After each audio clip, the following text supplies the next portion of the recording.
안녕하세요. 요즘 날씨가 많이 더운데 어떻게 늘 건강하시게 잘 지내신지 모르겠습니다. 예, 덕분에 저는 하와이 여행을 잘 마치고 돌아왔습니다. 그 하와이에서 아주 좋은 기후 또 좋은 자연 환경에 있다가 한국 에 들어오니까 숨이 탁 막히더군요. 그래도 여기가 우리가 살아야 될 곳이고 제가 지내는 곳이니까 여기가 더 좋습니다.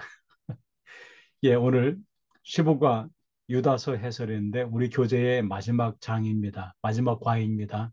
예, 시작하기 전에 잠시 기도하고 시작하도록 하겠습니다. 하나님, 요즘 무더위 때문에 많은 이들이 어려움을 겪고 있습니다. 또 국가적으로도 외교에, 경제에 여러 가지로 어려운 상황 속에 놓여 있습니다. 하나님 이 땅에 주의 자비를 베풀어 주시고 이 땅에 거주하는 모든 이들에게 하나님 은혜가 있게 도와 주옵소서. 건강으로 또 경제로 또 가족사로 여러 가지로 어려움 당하는 모든 이들 하나님께서 피할 길을 주시고 넉넉히 이길 길을 허락하여 주옵소서. 특별히 더욱 더위 가운데 어려움 당하는 이들에게 건강의 회복의 역사가 있게 해 주옵소서. 예수님 이름으로 기도하옵나이다. 아멘. 예시보가 유다서 해설, 오늘은 해설까지만 진행하도록 하겠습니다. 제가 일전에 말씀드렸지만은 브라질에 10월 6일부터 2주 동안 선교 때문에 방문하게 되는데 확정이 되어서 지금 티켓팅하고 있는 중에 있습니다. 여기서 거기까지 가는 여정이 34시간 동안 가야 된다고 하더라고요. 그러니까 어, 꼬박 하루하고 어, 하루 반을 가야 되니까 참 긴 장거리 여행이지만은 또 말씀을 위해 기다리는 이들이 있으니까 기쁨으로 가고자 합니다. 예, 기도를 부탁을 드리겠습니다. 주보가 유다서 해설입니다. 예, 저자와 수신자. 이 서신의 저자는 자신을 예수 그리스도의 종이고 야고보의 형제인 유다라고 1절에서 소개하고 있습니다. 1절 볼까요? 예수 그리스도의 종이고 야고보의 형제인 유다는 부르심을 받은 자 곧 하나님 아버지 안에서 사랑을 얻고 예수 그리스도를 위하여 지키심을 받은 자들에게 편지하노라 라고 함으로써 이 서신을 쓴 저자가 어, 예수님의 형제인 야고보라고 그 자신을 소개하고 있습니다. 예. 여기서 언급하는 야고보는 아마도 예루살렘 교회의 지도자로 있던 예수님의 형제 야고보일 것이기 때문에 결국 유다도 주님의 형제들 가운데 하나였을 것이라고 그렇게 유추할 수가 있습니다. 그러니까 이 당시에 초대교회에서는 상당히 명망이 있는 사람이라고 해도 과언이 아닙니다. 그런데 이 야고보 형제 유다가 과연 이 글을 썼을지에 대해서는 상당히 큰 논쟁이 있습니다. 왜 그럴까요? 이제 몇 가지 이유 때문에 그렇습니다. 첫 번째는 사랑하는 자들아 너희는 우리 주 예수 그리스도의 사도들이 미리 한 말을 기억하라 라는 말씀을 보면 저자는 사도들의 시대와 동시대의 사람이 아니고 그 다음 시대의 사람일 것이라고 그렇게 볼 수가 있습니다. 왜냐하면은 예수님과 함께 했던 사도시대의 사람들이라면은 이 말 할 필요가 없는 거지요. 그런데 이 사도들이 이미 지나간 시대, 그 다음 후대의 사람이기 때문에 이 말을 하지 않았을까라고 그렇게 유추할 수가 있다는 겁니다. 이건 뭐 빼도 박도 못하는 사실인 거지요. 또는 두 번째는 유다가 이렇게 훌륭한 헬라어로 글을 썼을까? 이 유다서는 상당히 이 필력이 좋은 분이 쓴 것이기 때문에 아마도 이 당시에 그렇게 고등 교육을 받지 않았을 유다가 썼다고 보기에는 상당히 어렵지 않을까라고 보는 겁니다. 세 번째는 유다서의 기록 자체가 1세기 후대에, 그러니까 1세기 말에 기록된 것이기 때문에 시대적으로도 예수님의 형제 유다가 과연 썼을까라고 하는 것도 약간의 좀 의혹을 살 만한 그런 상황이 충분합니다. 그래서 유다서의 저자는 주의 형제 유다라기보다는 유다의 영향을 받은 지도자격의 사람이 유다의 이름을 빌려서 교회 내 문제에 대해 대처하는 글을 쓰지 않았을까. 그러니까 이 글을 쓴 저자는 사도시대라기보다는 사도시대의 다음 후대의 이 당시의 교회 지도자로서 이 당시에 명망 있는 유다의 이름을 빌려서 아마도 이 글을 쓰지 않았을까라고 그렇게 유추하고 있습니다. 그러면은 그래서 저자는 주님의 형제 유다 정말 그럴까? 또 어쩌면 유다의 영향을 받은 지도자가 아닐까? 또 유다의 이름을 빌린 저자가 아닐까라고 그렇게 유추하는 거죠. 이제 제가 다시 한번 정리했습니다.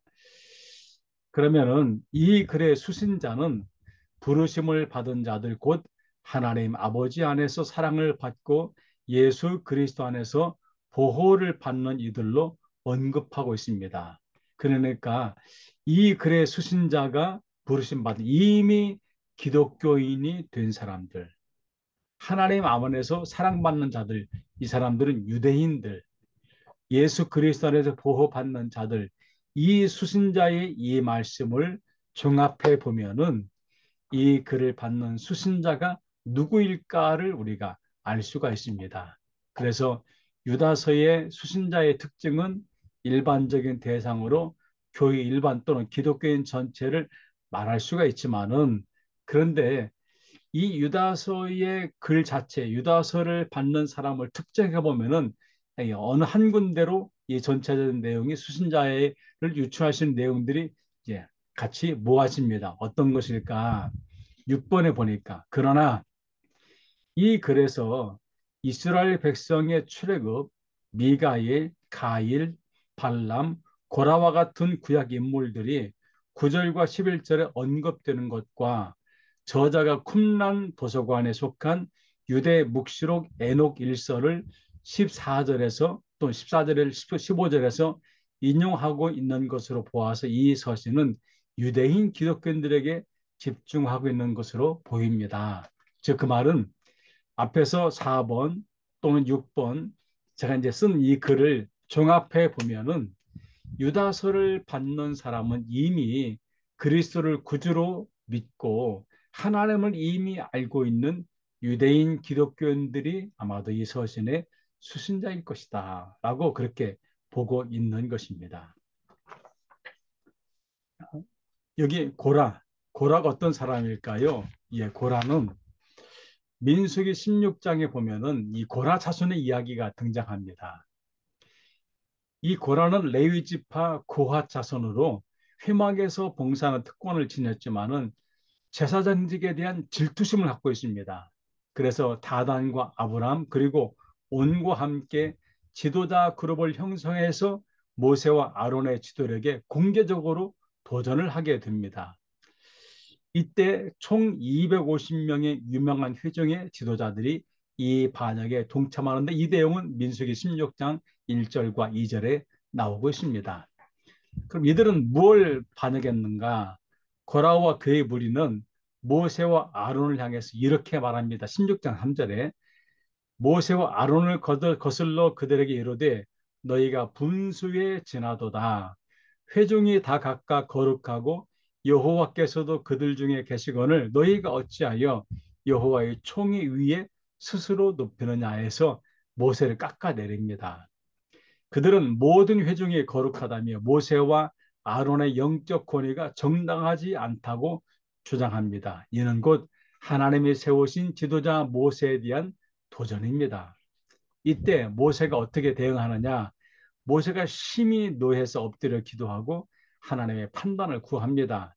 또 고라 일당과 아론이 다음날 향로에 불을 담고 하나님 앞에 나가도록 그래서 모세가 제안하는데 이를 통해 하나님께서 누구를 선택했는지를 드러내도록 하는 겁니다.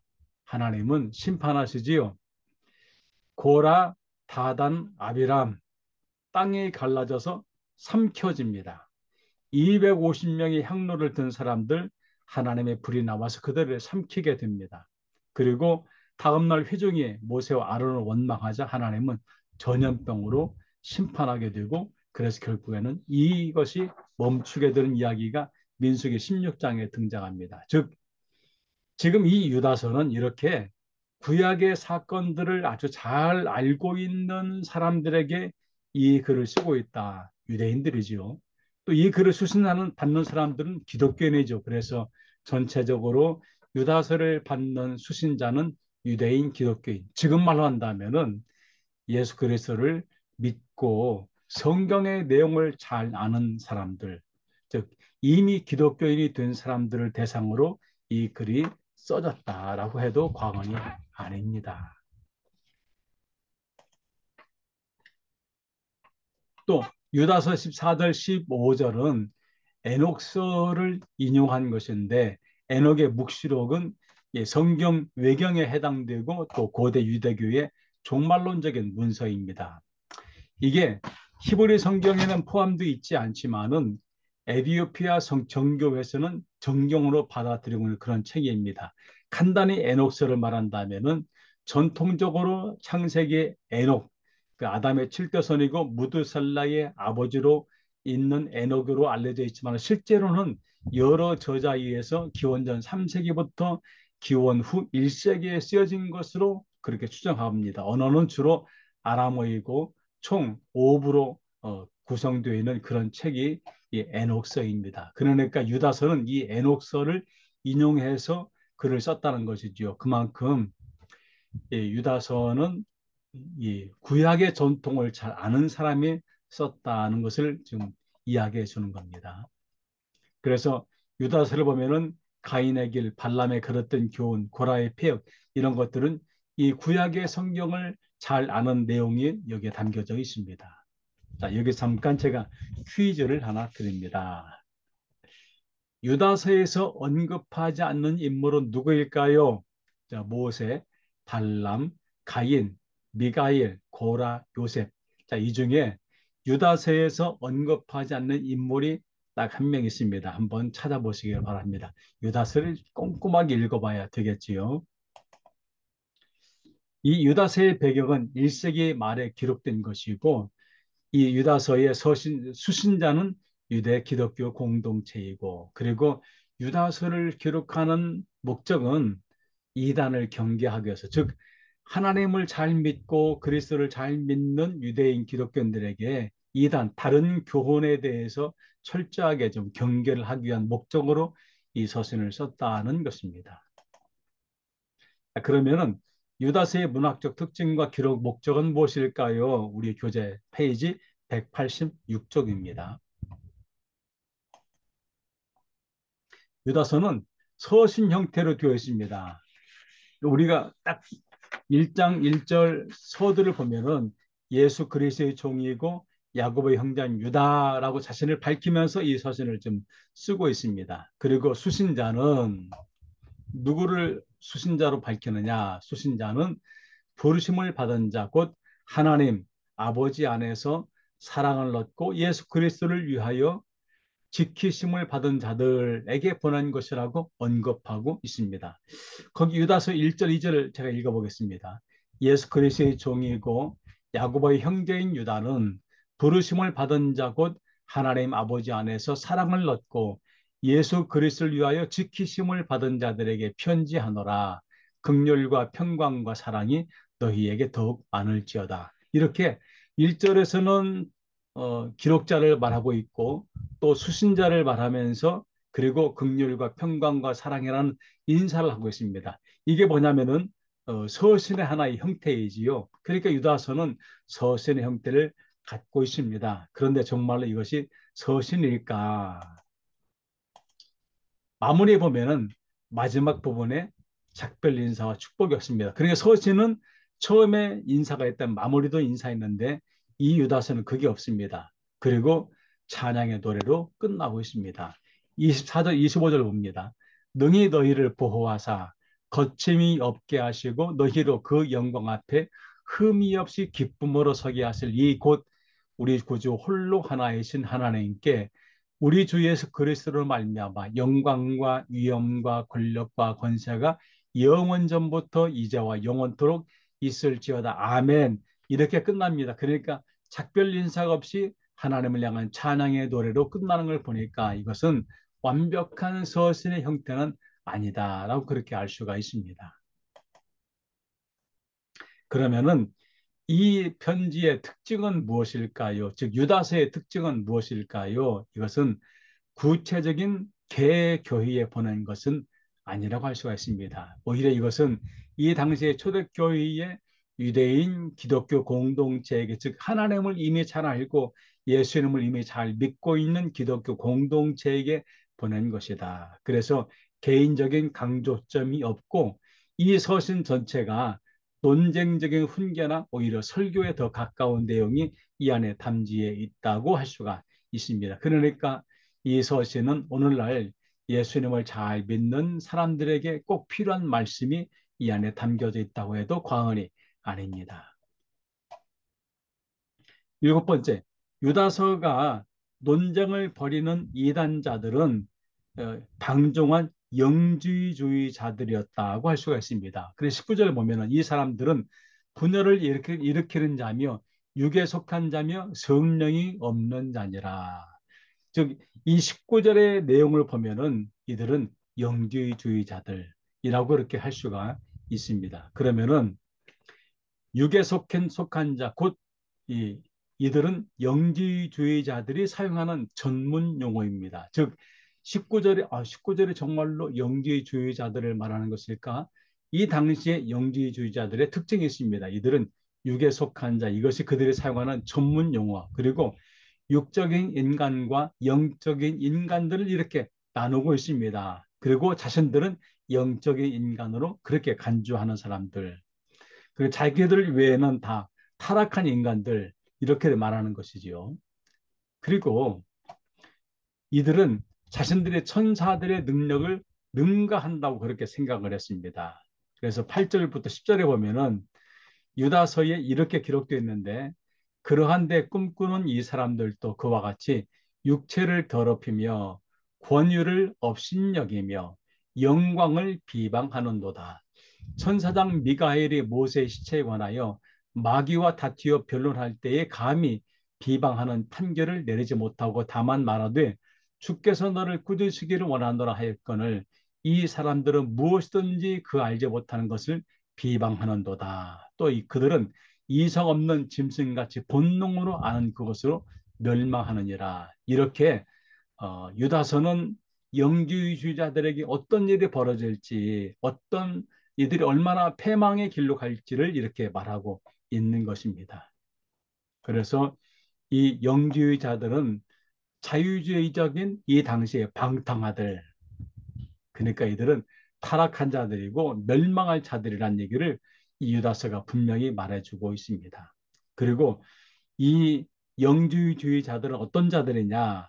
육적인 세상을 멸시하면서 자신들을 육체적 방탕에 내던지는 것에 조금도 구애받지 않습니다. 그러니까 이게 상당히 이중적인 거지요. 이들은 자신들의 속해 있지 않은 무리들 세상을 육적인 것이라고 무시하면서 그런데 자신들은 방탕하게 살고 있다는 겁니다. 이게 도무지 앞뒤가 맞지 않는 그런 행동을 하는 사람들, 이들이 영지주의자들, 이렇게 유다서는 강력하게 이들을 책망하고 있습니다.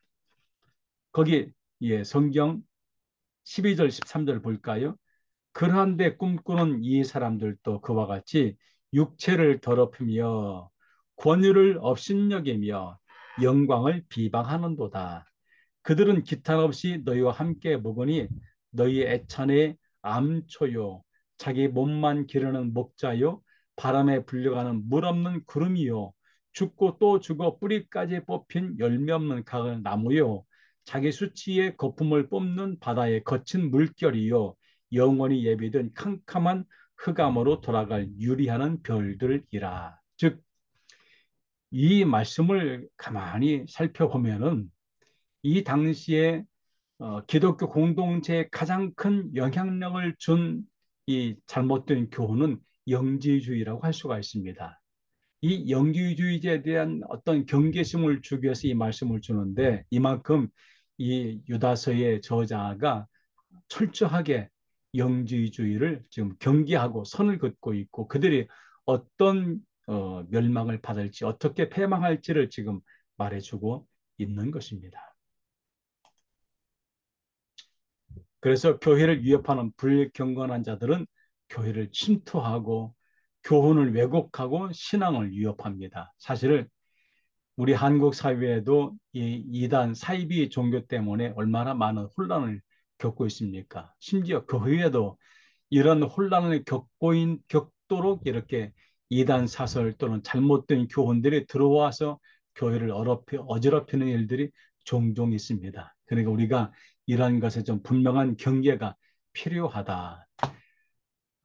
가장 정확한 말씀은 담임 목사님이 주는 말씀이 가장 정확하지, 그게 아닌데 라고 하는 그 순간 이제 교회는 분란에 쌓이거나 문제가 생길 수가 있다는 겁니다. 물론 목사님이나 사관님의 능력에 따라서 뭐 수준의 차이는 있을 수가 있습니다. 그런데 그분들은 적어도 이 정통 교리에 서 있는 사람들이니까 담임 목사님이나 또는 담임 사관님이 주시는 말씀이 가장 정확하다라고 그렇게 받아들이면 틀림이 없을 것입니다.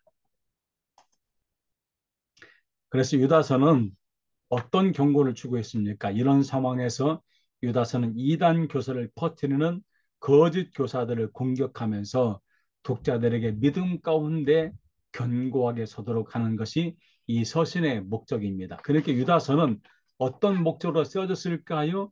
이런 목적으로 견고하게 서도록, 그러니까 거짓 교리에 또는 거짓 가르침에 마음 뺏기지 않게 하기 위해서 이 서신을 썼다고 해도 과언이 아닙니다.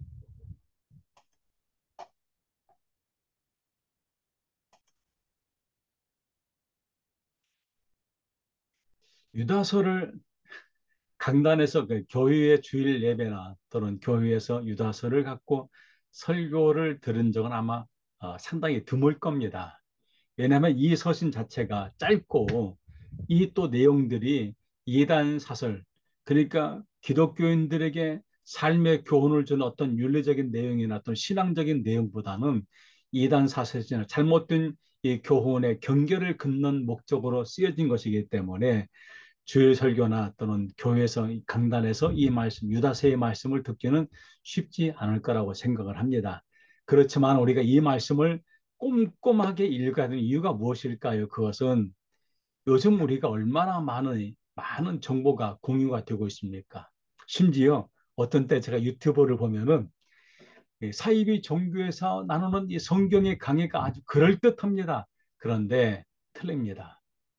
우리가 분명히 알 것은 그들은 자신들의 목적에 의해서 자신들의 목적에 맞추기 위해 이 성경을 해설하고 적용을 시키는 것이지 원래 성경의 목적에 따라서 하나님의 말씀을 우리에게 들려주기 위해서 하는 것은 결코 아니란 겁니다. 우리가 이것을 분명히 깨달을 필요가 있습니다. 그래서 유다서가 우리에게 들려주는 말씀의 목적, 이단 교설, 이 당시로는 영주주의지요. 또 믿음의 굳건히 서도록 그리고 참된 신앙을 수호하도록 지켜가도록 하기 위해서 이 말씀을 기록하고 있습니다. 그래서 이 유다서의 신학의 중요성은 뭐냐면은 거짓과 진실을 식별하라고 그리고 진정한 신앙을 보존하라고 그리고 영적인 분별력을 갖도록 강조하고 있는 것입니다. 그래서 유다서는 어떤 방식으로 그러면은 우리에게 경고를 주고 있느냐? 역사적인 예시. 과거에 구약 성경에서 드러나는 어떤 문제점들을 우리가 한 예로 들려주면서 이 당시에 여러 사람들이 했던 그런 잘못된 문제를 우리에게 들려주면서 이런 사례가 있다는 것을 알려줍니다. 그러면서 현대 이단 사설들을 어떻게 우리가 그들은 어떤 모습이 있는지에 대한 특성을 보여주면서 이들에게는 분명히 심판이 있을 것이다라고 강조하고 있습니다. 그래서 이 유다서는 이 짧은 말씀에 25절밖에 안 되는 짧은 이 서신이지만은 이 서신 자체가 상당히 강렬합니다. 예를 들어서 물 없는 구름, 바다의 거친 물결, 그리고 선명한 대조를 이루고 있습니다.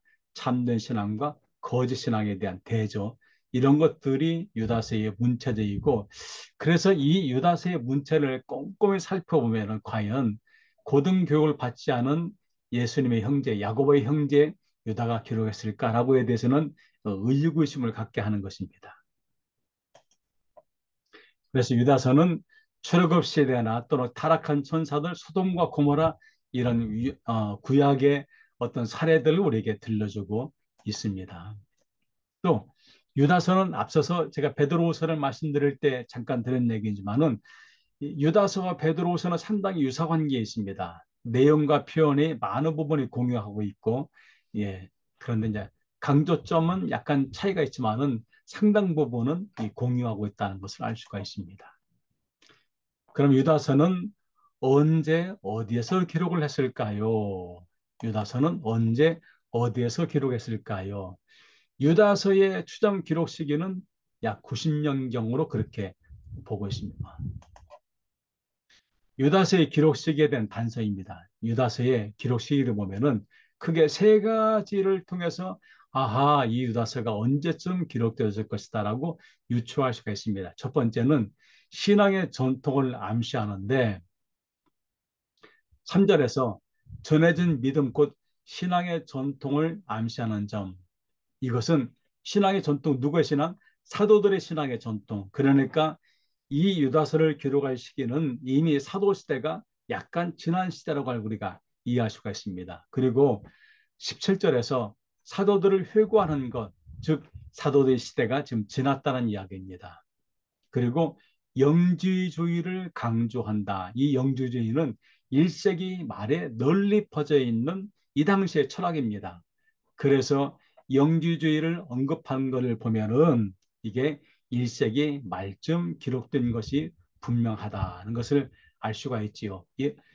우리 사복음서에서 영지주의 색채가 가장 강하게 드러나는 그런 복음서는 요한 서신이죠. 요한 서신이 가장 늦게 기록이 됐습니다. 복음서 가운데. 그러니까 이 비슷한 시기, 오히려 요한보다 약간 후대에 유다서가 기록되었을 것이라고 그렇게 봅니다. 왜냐하면 사도의 전통이 지났기 때문에 그렇습니다. 그래서 유다서는 초대교회 역사 중에서 가장 후대에 기록된 것으로 그렇게 보고 있습니다. 그러면은 연대를 유추할 수가 있죠. 이것은 AD 90년경에 기록될 것이다. 우리 교재 188쪽에는 80년이라고 기록되는데 이게 90년경으로 그렇게 수정해 주시기를 바랍니다. 기록 장소 어디에서 기록됐을까요? 유다서의 기록 장소는 알려지지 않고 있습니다. 그런데 가능성 있는 장소는 아마도 팔레스틴 또는 시리아가 아닐까 그렇게 유추하고 있는 것이 정확하지는 않습니다.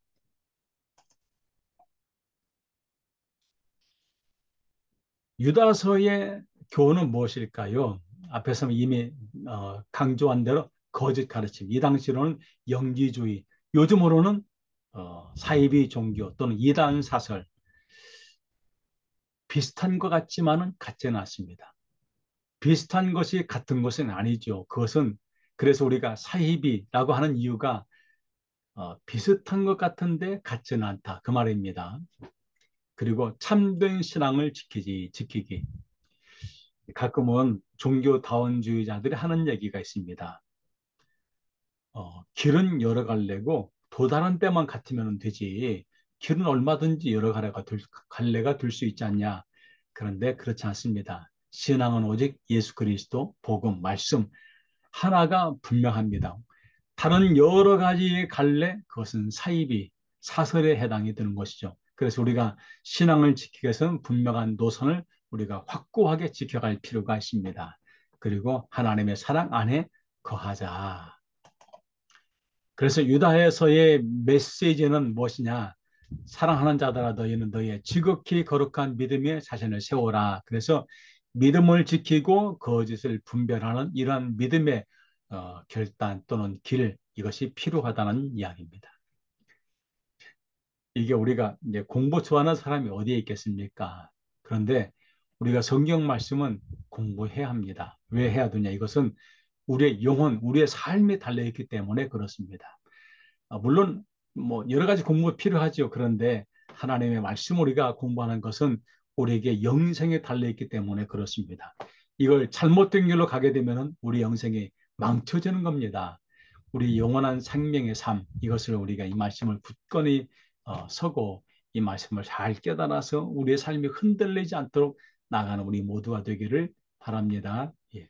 다음 시간은 우리 유다서 본문 읽기 우리 이 셀프 스터디 3권 마지막 시간이 되겠습니다. 또 다음 시간에 뵙도록 하겠습니다. 감사합니다.